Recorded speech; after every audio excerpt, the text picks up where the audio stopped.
Hello everyone and welcome to another CBCLIPS. In this week's CBCLIPS, I present you with a young girl who presents with lower abdominal pain due to a hemorrhagic ovarian cyst and is incidentally found to have a very large splenic cyst, which is actually a very common presentation of splenic cysts.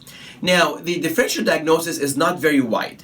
By far the most common is an epidermoid cyst of the spleen.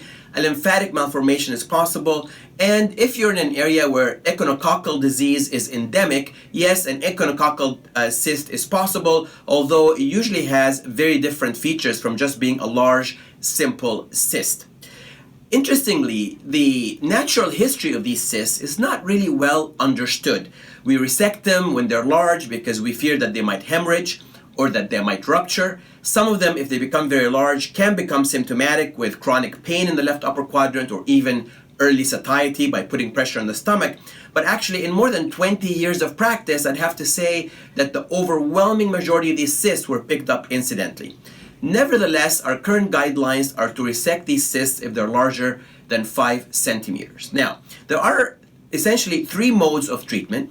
Sclerosis has been described, marsupialization or fenestration of the cyst has been described, and lately partial splenectomy.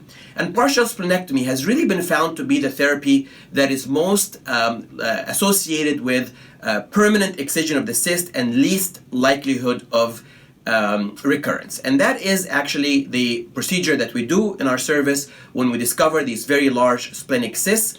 And in the presentation here, you see a link to my video on a laparoscopic partial splenectomy for a very large epidermoid cyst of the spleen.